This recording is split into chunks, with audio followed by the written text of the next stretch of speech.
го поставуваат истото прашање. Кога ќе се случи она што го најавувате? И очекувам и денеска за тоа да зборуваме. Сакам да ви порачам една работа.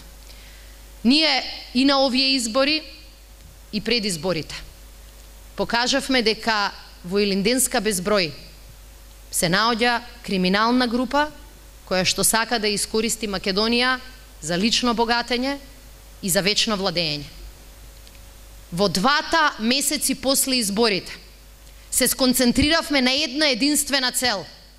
Сето тоа што го гледавме за време на избори, да го докажеме. Да покажеме како се крадат изборите. Да покажеме како се крадат парите од буџетот. Да покажеме како се злоупотребуваат и институциите, и медиумите, и се што во оваа држава сме сметале дека е свето. Почитувани кумановци, тие докази ги имаме. И почитувани кумановци, со тие докази, ние сакаме да испратиме оваа власт во историјата. Тоа ќе го сториме со стратешки пристап. Тоа ќе го сториме покажувајќи на секој македонски граѓанин какво злосторничко здружување понудила владата на Груевски. Немаме никаква дилема дека вистината е нашиот најголем сојузник. И затоа ќе ве повикам да се сетите како се постави власта кога излегоа на виделина многу докази за нивниот криминал и однесување. Молча. Ги затворија сите медиуми кои што ги контролираат и не дозволуваа ниедна информација да влезе во ушите на граѓаните. Ние сега имаме обврска да не дозволиме тоа да се случи со овие документи.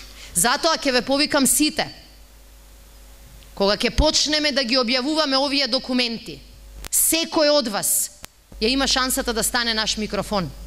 Секој од вас ја има шансата да ја шири вистината и да покаже дека ушите на македонските граѓани не можат вечно да бидат затворени од една власт која што контролира се.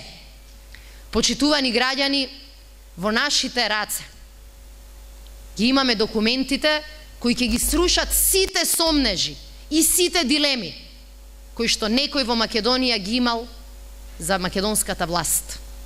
Меѓутоа, нашата борба со тоа нема да заврши.